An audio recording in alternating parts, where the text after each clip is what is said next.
সার্থক জন্ম মাগো, জন্মেছি এই দেশে, পাপ করেছি মাগো, ভালোবেসেছি এই দেশকে। এই দেশে আপনি খুন করতে পারেন, বেঁচে যাবেন। ধর্ষণ করতে পারেন, বেঁচে যাবেন। গুম, খুন, হত্যা, মাফিয়াগিরি, সন্ত্রাসী সব কিছু করতে পারেন, আপনি বেঁচে যেতে পারবেন। কিন্তু যদি আপনি দাড়ি, টুপি, পাঞ্জাবি লেবাসে কোনো একটা ভালো কাজ করেন, এটা কেউ সহ্য করবে না। আপনাকে গ্রেফতার করবে, আপনাকে রিমান্ডে নেবে। আপনারা দেখতে পাচ্ছেন যে উগ্রবাদী সংগঠনের 6 জনকে গ্রেফতার করা হয়েছে। টাইটেল দেখে মনে হচ্ছে যে আমাদের দেশে আইএস, জঙ্গি, হামাস, কত ধরনের জঙ্গির আবির্ভাব ঘটেছে এই বাংলাদেশে। কিন্তু বাস্তবতাটা কি?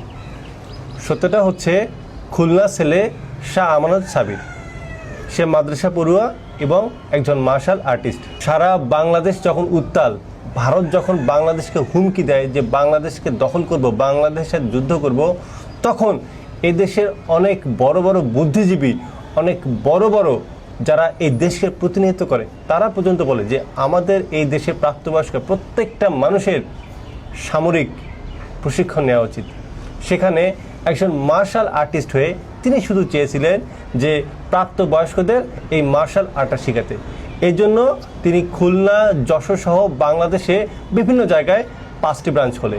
পরবর্তীতে সে চেয়েছিল ঢাকার রমনা পার্কের কাছাকাছি এরকম একটা প্রশিক্ষণ সেন্টার খুলতে, কিন্তু পুলিশ প্রশাসনের কারণে এটা করতে পারেনি। পরবর্তীতে মিনি কক্সবাজারে সে এই মার্শাল আর্ট প্রশিক্ষণের একটা সেন্টার খোলে। হঠাৎ করে সকালবেলা তার 2 জন স্টুডেন্টকে তুলে নিয়ে যায় পুলিশ। এটা খবর পেয়ে শাহ আমানত সাবির সহ আরও কয়েকজন মিলে তারা থানায় যায় বিষয়টি সম্পর্কে অবহিত হতে।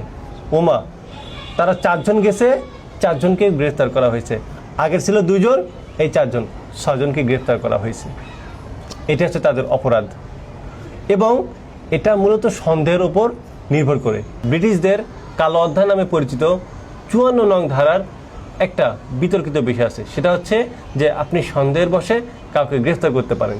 ঠিক আছে, গ্রেফতার নয় করলেন, কিন্তু আসলে কি বিষয়টা নিয়ে কি কনসার্নমূলক?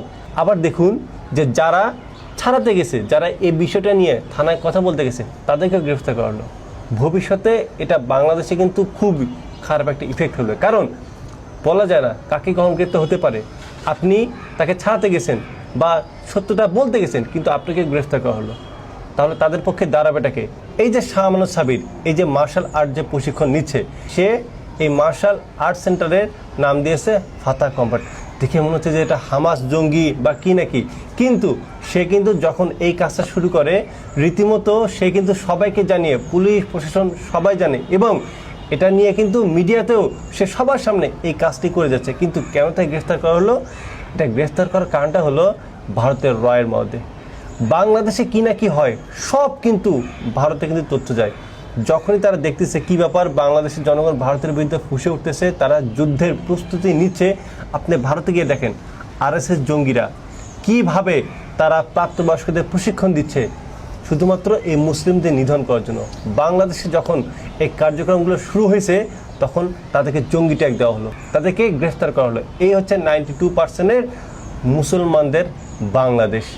এখন চিন্তা করে দেখুন যে শুধুমাত্র ভারত এই বিষয়টা নিয়ে নিউজ করছে এবং ভারত এই বিষয়টা নিয়ে খুব কনসার্ন, এই জন্য তাদেরকে গ্রেফতার করা হলো। এই জন্য তো বলি যে একটা দেশে সুশাসন হয় না কেন? কারণ এদেশে যদি আপনার ক্ষমতা থাকে, টাকা থাকে, আপনি 1000টা অপকর্ম করতে পারেন, আপনার কোনো সমস্যা নেই। কিন্তু আপনি যদি দুর্বল হন, মজলুম হন এবং আপনার যদি দাড়ির টুপি থাকে, আপনার পাশে কেউ দাঁড়াবে না। এটাই হচ্ছে বর্তমান বাংলাদেশের বাস্তবতা।